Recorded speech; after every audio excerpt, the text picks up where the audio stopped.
Order! Order! You are an incorrigible delinquent at times. Behave yourself, man! The Labour leader, Jeremy Corbyn, addressed his party's conference this afternoon, a day earlier than scheduled, following this morning's Supreme Court ruling. Criticising the Prime Minister over the unlawful suspension of Parliament, Mr Corbyn called on the PM to resign before outlining his plans for a future Labour government. Our chief political correspondent, Vicky Young, has more. He wants to be Prime Minister. They're desperate for him to be Prime Minister. And many here think that day has just come closer. It's been a difficult conference for Jeremy Corbyn, but today he got plenty of new material for his hastily rescheduled speech. Tomorrow, Parliament will return. The government will be held to account for what it has done. Boris Johnson has been found to have misled the country. This unelected Prime Minister should now resign.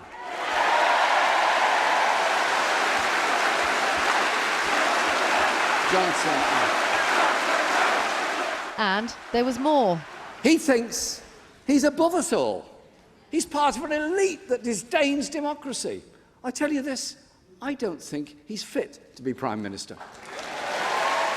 So what is Mr Corbyn going to do next? He could hold a vote of no confidence in Boris Johnson, but for now he's reluctant to act.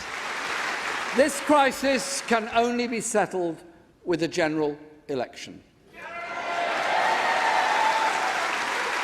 That election needs to take place as soon as this government's threat of a disastrous no deal is taken off the table.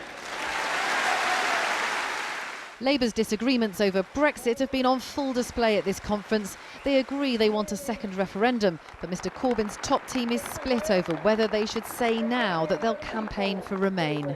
Labour will end the Brexit crisis by taking the decision back to the people with a choice of credible leave alongside Remain. That's not complicated. Labour is a democratic party that trusts the people. But it's policies Mr Corbyn wants to focus on. Labour would scrap prescription charges and introduce free personal care in England. There'd be a £10 living wage and a huge renationalisation programme, plus a new system to provide affordable drugs for the NHS. And we will create a new, publicly owned, generic drugs manufacturer to supply cheaper medicines to our NHS. Mr Corbyn said he wanted to put government on the side of the people. Go forward to win an election for the people of this country. Things are going badly for the Prime Minister, but it's not been plain sailing for the Labour leader either. Here, the crowds absolutely adore him, but back in Parliament, he's a much more divisive figure. He can't unite the opposition parties behind him, and that makes getting rid of Boris Johnson a whole lot harder. And Jeremy Corbyn's convinced there's an appetite for change. Vicky Young, BBC News, Brighton. Well, after this morning's Supreme Court decision, there was a danger, of course, that events would overtake the Labour Party conference in Brighton. Indeed, Jeremy Corbyn brought forward his speech to this afternoon. As we heard just a few moments ago, he called for the Prime Minister's resignation, but he also had a string of pre-election policies to announce. Among them, a promise to undercut the prices charged by the big drugs companies to supply the NHS. He wants to set up a publicly owned manufacturer of cheaper, non-branded drugs. The leader of the Labour Party and the future Prime Minister, Jeremy Corbyn. The Labour conference this afternoon singing a familiar tune. But the leader with a hastily rewritten script and a promise not to let the Prime Minister off the hook. His is a born-to-rule government of the entitled, who believe that the rules they set for everyone else don't apply to them. As for the government's claim to be the voice of the people in the Brexit battle, A political party that exists to protect the establishment is pretending to be anti-establishment. Johnson and his wealthy friends are not only on the side of the establishment, They are the establishment.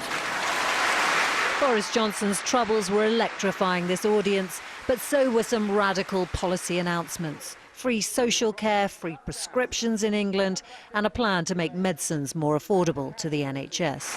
And we will create a new, publicly owned, generic drugs manufacturer to supply cheaper medicines to our NHS. All that and a pitch to unify the country. We stand not just for the 52% or the 48%, but we stand for the 99%. Thank you for all you do. Thank you for the campaigning you do. Go forward to win an election for the people of this country. An election when is the question now.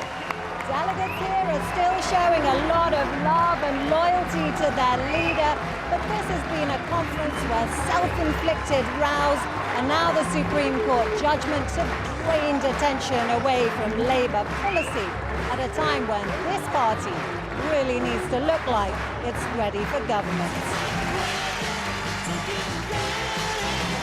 Get ready rang out the chorus, but will Labour now try and force the Prime Minister out? When should there be a vote of no confidence in the government? We'll see. We'll be consulting the opposition parties and we'll be looking to see where we go from here.